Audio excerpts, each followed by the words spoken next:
Olá! Hoje a gente vai mergulhar em um livro que mudou civilizações, inspirou arte e que é a própria voz de Deus. Mas aí fica a pergunta, né? A Bíblia seria só um livro antigo, uma coleção de textos, um artefato histórico? Ou tem algo a mais ali, nas entrelinhas? Bom, é nisso que a gente vai fundo agora. A afirmação é que a Bíblia vai muito além de uma autoria humana. Ela não é apresentada como uma simples obra literária, mas sim como um verdadeiro milagre que sobreviveu à história. E para começar, vamos falar sobre a origem da Bíblia. O ponto aqui é o seguinte: apesar de ter sido escrita por mãos humanas, a autoria final é divina. E aqui tem um conceito muito interessante, theopneustia. É uma palavra grega que significa literalmente soprada por Deus. Pensa só, ao longo de 1500 anos, umas 40 pessoas diferentes escreveram os textos. Tinha rei, pescador, profeta, gente de todo tipo. Mas a ideia é que existia um único autor por trás de tudo, guiando cada palavra, o Espírito Santo. E é por isso que a história seria tão coesa, sabe? Sem contradições, do início ao fim. Ok, mas como essa palavra foi preservada fisicamente?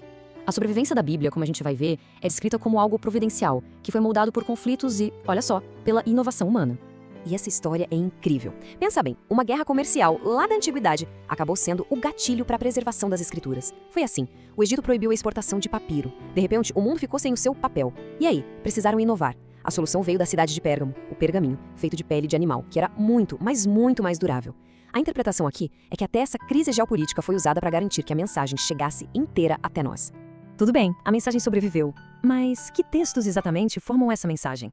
Agora a gente entra na estrutura da Bíblia protestante, para entender por que ela é do jeito que é.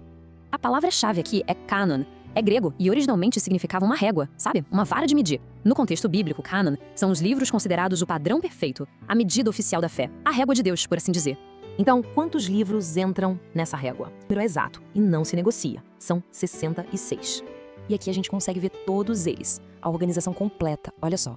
Os 66 livros, divididinhos entre o Antigo Testamento, que vai de Gênesis até Malaquias, e o Novo Testamento de Mateus a Apocalipse. É basicamente uma biblioteca inteira, né? Tudo num livro só. 6 livros, tantos autores, um período de tempo gigante. O que é que liga tudo isso? Qual é o fio da meada? Bom, a próxima parte revela quem é o grande herói dessa história toda. E a resposta é direta. O herói da Bíblia não é Moisés, não é Davi, não é nenhum profeta ou rei. Do primeiro livro ao último, o tema central que amarra toda a Escritura é uma pessoa só, Jesus Cristo. É como se a Bíblia inteira fosse uma única grande história contada em 2 partes. O Antigo Testamento é a promessa, a preparação, a profecia do que ainda ia acontecer. E o Novo Testamento é o cumprimento de tudo aquilo que foi prometido. Uma parte não existe sem a outra, elas contam uma única história de redenção.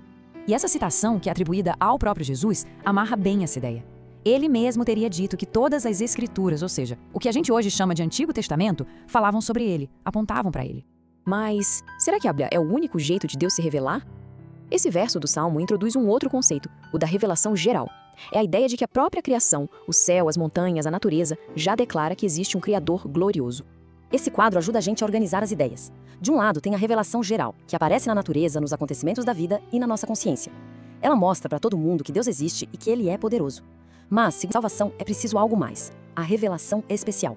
E essa vem especificamente por meio de Cristo e das Escrituras. E com tudo isso em mente, a gente chega na nossa parte final, que é um chamado à ação, bem direto e bem forte. E essa nossa conversa toda nos leva a uma data específica, o Dia da Bíblia, que é comemorado todo ano no segundo domingo de dezembro. É o momento justamente para a gente parar e pensar no significado e no impacto desse livro. E essa citação do profeta Isaías resume perfeitamente a ideia de permanência. Impérios vêm e vão, culturas se transformam, a vida passa, mas a mensagem da Bíblia é apresentada como algo que fica, que é eterno, que não muda. E aqui a gente fecha o círculo. Lembra daquela palavra do começo? Theopneustia? Pois é, esse versículo nos leva de volta para ela. A afirmação de que toda a Escritura é divinamente inspirada, ou seja, soprada por Deus, é a base de tudo.